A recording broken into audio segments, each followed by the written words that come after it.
আসসালামু আলাইকুম রহমতুল্লাহ। সংকরণের দ্বিতীয় লেকচারটা সবাইকে স্বাগতম জানাচ্ছি। আজকে আমরা সংকরণ থিওরিটি সম্পর্কে একটু পরিচয় করব, যে সংকরণ আসলে জিনিসটা কি বা কীরকম সেই জিনিসটা নিয়ে একটু এক্সপ্লেন করব। তো ভিডিওটা আমি শুরু করছি। আগের ডেটে আমি বলেছিলাম সংকরণ জিনিসটা হচ্ছে আমাদের কি কাজ করে, বিভিন্ন যৌগের বিভিন্ন যে বন্ডিংগুলো আছে বা যৌগের যে স্ট্রাকচারটা সেটা সম্পর্কে আমাদের একটা থিওরি বা হচ্ছে আমাদের একটা ধারণা দেয়। এবং এটা কেন দরকার আমি সেটাও বলেছি, কারণ হচ্ছে আমার যে অন্যান্য ব্যালেন্স বন্ড থিওরিগুলো আছে বা অন্যান্য থিওরি, ওই থিওরিগুলোর বিভিন্ন সীমাবদ্ধতা দেখা দিয়েছে। যেই সীমাবদ্ধতাগুলোর মধ্যে আমি দুইটা সীমাবদ্ধতার কথা লাস্ট লেকচারে বলেছিলাম, ওই সীমাবদ্ধতাগুলোর কারণে আমাদের সংকরণ ধারণার অবতারণা করেছে বিজ্ঞানী পোলিং।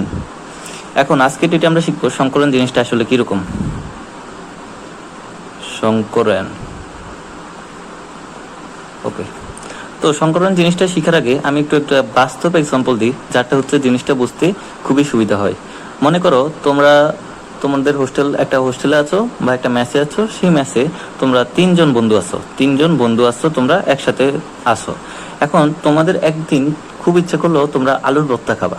তো আলুর ভর্তা খাওয়ার জন্য কি করলা, তুমি যে বন্ধুটা আছো তোমার নিজে কি করলা, একটা আলু দান করলা। তোমার আরেক বন্ধু একটা আলু দান করলো, এরকম একটু টেরা বেঁকা টাইপের। এবং আরেকটা বন্ধু যে আছে সেও আরেকটা আলু দান করলো, সেটা আরেকটু বেশি টেরা বেঁকা টাইপের। যদিও আলুর শেপ এরকম না, ধরে নাও এইরকমই।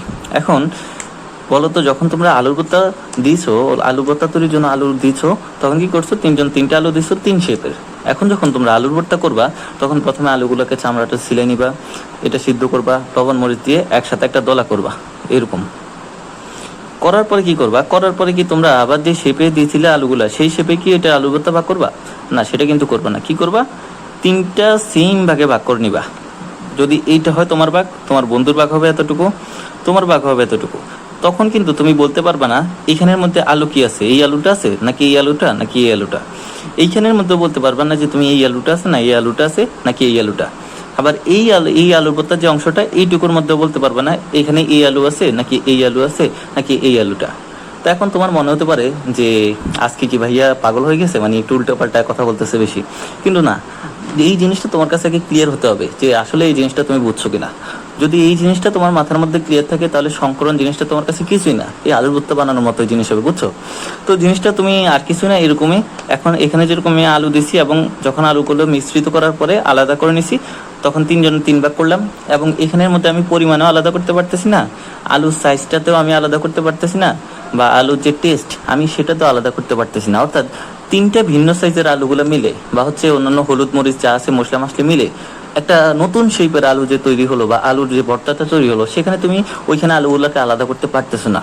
সংকরণের জিনিসটা তো একটা মিক্স হয়। সেটা কিসের মিক্স হয়, সেটা হচ্ছে আমার অরবিটালের মিক্স হয়। তো আমরা জানি আমাদের অরবিটাল আছে S orbital, P orbital, D orbital, F orbital. F orbital নিয়ে আমরা খুব একটা আলোচনা করি না, আমরা করি S orbital, P orbital, D orbital নিয়ে আলোচনা করি। এস অরবিটালের আকৃতি কেমন, এস অরবিটাল হচ্ছে স্ফেরিক্যাল বা গোলাকৃতি। পি অরবিটাল কেমন, পি অরবিটাল হচ্ছে ডাম্বেল আকৃতি। ডি অরবিটাল কেমন, ডি ডাম্বেল আকৃতি। বুঝতে পারছো?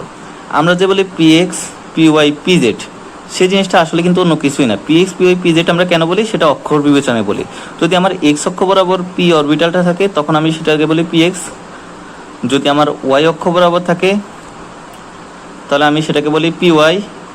যদি আমার জেড অক্ষ বরাবর থাকে, তাহলে আমি এটাকে বলি কি পি জেড। অর্থাৎ একটা কলম, মনে করো আমার হাতের এই কলমটা, এটা এখন আমার কাছে আসো, তুমি বলতেছো এটা প্রিন্স ভাইয়ের কলম। যখন আমি এটা তোমার কাছে দিয়ে দিব, তুমি বলবে এটা আমার কলম। যখন তোমার বন্ধু একজন, সাপোজ তোমার বন্ধু হচ্ছে নিলয়ের কাছে এই কলমটা দিব, তুমি বলবে নিলয়ের কলম।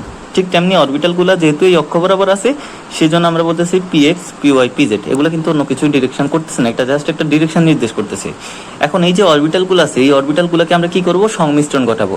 এখন তুমি আমায় বলতে পারবো ভাইয়া, এখানে তো আমি অরবিটাল তো কিভাবে সংকরণ ঘটাবো, মানে সংমিশ্রণ ঘটাবো। ধরো যে কার্বনের কথা বলি, উত্তেজিত অবস্থায় যদি একসাথে দেখা ইলেকট্রন বিন্যাস, তাহলে 1s2, 2s1, 2px1, 2py1, 2pz1। এখানে দেখো তো কয়টা অরবিটাল আছে, একটা, দুইটা, তিনটা, চারটা, পাঁচটা অরবিটাল। অর্থাৎ আমি পাঁচটা অরবিটাল কি মিলাবো? উত্তরটা হচ্ছে না। আমরা কি করব, যোজ্যতা স্তরের যে অরবিটালগুলো আছে, হ্যাঁ, এই যোজ্যতা স্তরের অরবিটালগুলোকে আমরা মিশ্রিত করব। যোজ্যতা স্তরের অরবিটাল, এখন সবগুলো অরবিটাল করব না, আমার যতটা দরকার আমি ততটা করব। মনে করো আমি একটা এস এবং তিনটা পি অরবিটাল নিলাম, তখন একটা এস এবং তিনটা পি মিলে আমার যে সংমিশ্রণ হবে সেটা হচ্ছে sp3। আবার মনে করো কোনো একটা কারণে আমি এটা করব না, আমি কি করব, একটা এস এবং একটা পি করব, তখন আমার যে অরবিটাল হবে সেটা হচ্ছে এসপি। অর্থাৎ আমি যেতটুকু চাবো সেতটুকু ওইটুকু আমি করব। এখন তোমাকে তো যোগটা দিয়ে দিবে। মনে করো তুমি মিথেন অণুর সংকরণ ব্যাখ্যা করো, তখন তোমার এইখানে চিন্তা করতে হবে আমার কোন কোন অরবিটালের মিশ্রণ হয়েছে, সেটা অনুযায়ী তোমায় অ্যান্সার করতে হবে। তাই টেনশন করার কিচ্ছু নাই, সংকরণ জিনিসটা খুব ইজি এবং কেমিস্ট্রির প্রত্যেকটা টপিক ইজি, তোমার বুঝে বুঝে পড়ার জিনিস, মুখস্থ করার কিচ্ছু নাই। তো আমরা এখানে মুখস্থ করবো না, দেখো আমি কিভাবে এখানের মধ্যে সংকরণ ঘটাবো, বা হচ্ছে আমি এখানে আলু উত্তরটা কিভাবে করবো অরবিটালের, দেখো। তাহলে এখন সংকরণ জিনিসটা কি আমি যদি একটু বইয়ের ভাষায় বলি, যেহেতু আমাদের একটু বইয়ের ভাষায় বলতে হবে, তোমরা বুঝতেই পারছো। তো বইয়ের ভাষায় যদি বলিস তখন বলা যায় যে কাছাকাছি শক্তি সম্পন্ন দুই বা ততোধিক অরবিটাল বা একাধিক অরবিটালের যে মিশ্রণের ফলে নতুন সমশক্তি বিশিষ্ট সমাকৃতির যে অরবিটাল সৃষ্টি হয় সেটা হচ্ছে সংকর অরবিটাল, বা সেই প্রক্রিয়াটাই হচ্ছে সংকরায়ন। মানে কি, যে আমরা দুই বা ততোধিক ভিন্ন আকৃতির যে আলুগুলা ছিল ওই আলুগুলা কি করছি একসাথে মিলাই একটা আলু ভর্তা করছিলাম, সেই আলু ভর্তার যে আলাদা করছিলাম সেই আলু ভর্তা কিন্তু একটা সাইজে চলে আসছে, একটা শক্তিতে চলে আসছে, একটা টেস্টে চলে আসছে, এখানে কিন্তু আলাদা করে কিচ্ছু ছিল না।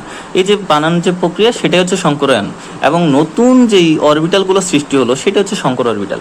এখন তুমি আমায় প্রশ্ন করতে পারো সংকর অরবিটালের আকৃতি তাহলে কীরকম হবে, কারণ আমরা জানি এস অরবিটাল এই আকৃতি, গোলাকৃতি, তারপর পি অরবিটাল ডাম্বেল আকৃতি, ডি অরবিটাল দ্বি ডাম্বেল আকৃতি, তাহলে সংকর অরবিটাল কীরকম হবে, সংকর অরবিটাল হবে একটা নতুন আকৃতি। মনে করো আমি একটা এস অরবিটাল এবং একটা পি অরবিটাল মিশ্রিত করলাম, ওকে, একটা পি অরবিটাল মিশ্রিত করছি, মনে করো পিএক্স।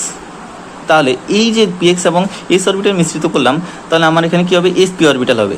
আমরা এটাকে জাস্ট জেনারেলি এইভাবে একটা ডাম্বেল দিয়ে দেখাই, এই একটা এস পি, এই আর একটা এস পি, এটাও কিন্তু এসপি সংকরিত অরবিটাল, এটাও এসপি সংকরিত অরবিটাল। এখানে কিন্তু আবার দ্বি ডাম্বেল, একটা ডাম্বেল দেখে মনে করবা না যে এই পুরোটা মিলে একটা অরবিটাল, নাও, এখানে অর্ধেকটা হচ্ছে একটা অরবিটাল, বাকি অর্ধেকটা হচ্ছে আরেকটা অরবিটাল। যদি আমি কি করতাম এখানে এসপি টু দিতাম, তাহলে কি হতো, এখানে একটা অরবিটাল, এখানে একটা অরবিটাল, এখানে একটা অরবিটাল, এটাও আমার এসপি টু, এটা হচ্ছে আমার এসপি টু, এটা হচ্ছে এসপি টু। অর্থাৎ দেখো তো আমার অরবিটাল যতগুলো অংশগ্রহণ করতেছে ততগুলোই কিন্তু আমার এখানে অরবিটাল পাইতেছি। এই যে অরবিটালগুলো সৃষ্টি হলো এগুলোর একটা নাম আছে, এই অরবিটালগুলোকে বলে সংকর অরবিটাল। কি নাম ভাইয়া, সংকর অরবিটাল। অর্থাৎ সংকরায়নের ফলে নতুন যে সৃষ্ট অরবিটালটা সেটাকে আমরা বলি সংকর অরবিটাল, ঠিক আছে। এই জিনিসটা কিছু নেই, জিনিসটা হচ্ছে যে আলুগুলোকে মিলে যখন আমি আলু উৎপত্তি করছি তখন আমি যে আলাদা আলাদা তিনজনের ধরো যে তিনটা আলু দিছিল তাদেরকে তিনজনকে তো ভাগ দিয়ে দিতে হবে, কারণ তিনজনে আলু দিয়েছে তিনজনকে ভাগ দিতে হবে না। ওই যে ভাগ দেওয়ার জন্য যে আলু ভর্তাগুলো আলাদা করলাম সেগুলোকে বলেছি আমার সংকর অরবিটাল, বুঝতে পারছো, সংকর অরবিটাল। আর এই যে সংকর অরবিটাল বানানোর যে পুরো প্রসেস, সেই প্রসেসটা হচ্ছে হাইব্রিডাইজেশন বা সংকরায়ন। ক্লিয়ার? এখন ভাইয়া আমি কিছু ইম্পর্টেন্ট টপিক তোমাকে বলবো, যে টপিকগুলো তুমি আসলে রিয়েলাইজই করতে পারবে আসলে এটা হওয়া উচিত। প্রথম টপিকটা হচ্ছে আমার যতগুলো অরবিটাল সংকরায়নে অংশগ্রহণ করছে ততগুলোই সংকর অরবিটাল তৈরি হবে। জিনিসটা খুবই সিম্পল, তোমরা তিনজন মিলে তিনটা আলু দিছো, তাহলে আলুর ভাগও কিন্তু তোমরা তিনজনই পাবা। তার মানে তিনটা অরবিটাল যদি আমার সংকরায়নে অংশগ্রহণ করে আমি তিনটা অরবিটালই পাবো। তাহলে আমার যদি দুইটা অরবিটাল অংশগ্রহণ করতো তাহলে একটা এস এবং একটা বি, অর্থাৎ এসপি সংকরণ বলতাম। যদি তিনটা করতো তাহলে একটা এস দুইটা পি, যদি চারটা করতো একটা এস তিনটা পি, যদি পাঁচটা করতো একটা এস তিনটা পি একটা ডি, যদি ছয়টা করতো একটা এস তিনটা পি দুইটা ডি, এক্সেট্রা এক্সেট্রা, এরকম হতে পারে। বুঝতে পারছো? পরের যে কথা, 2 নম্বর কথাটা হচ্ছে সংকর অরবিটাল সবসময় সিগমা বন্ড গঠন করবে, এরা কখনোই পাই বন্ড গঠন করবে না। এটা কেন সেটা তোমরা একটু পরেই দেখতে পারবা, যে আমি আসলে যখন তোমার ওই যৌগগুলার স্ট্রাকচারগুলো দেখাবো তখন তোমাদের কাছে জিনিসটা পুরোই ক্লিয়ার হয়ে যাবে যে আসলেই এটা উচিত। পাই বন্ধন কখনোই সংকর অরবিটাল গঠন করে না। পাই বন্ধন কি, সিগমা বন্ধন কি, সিগমা বন্ধন হচ্ছে মুখোমুখি সংঘর্ষ, বুঝতে পারছো?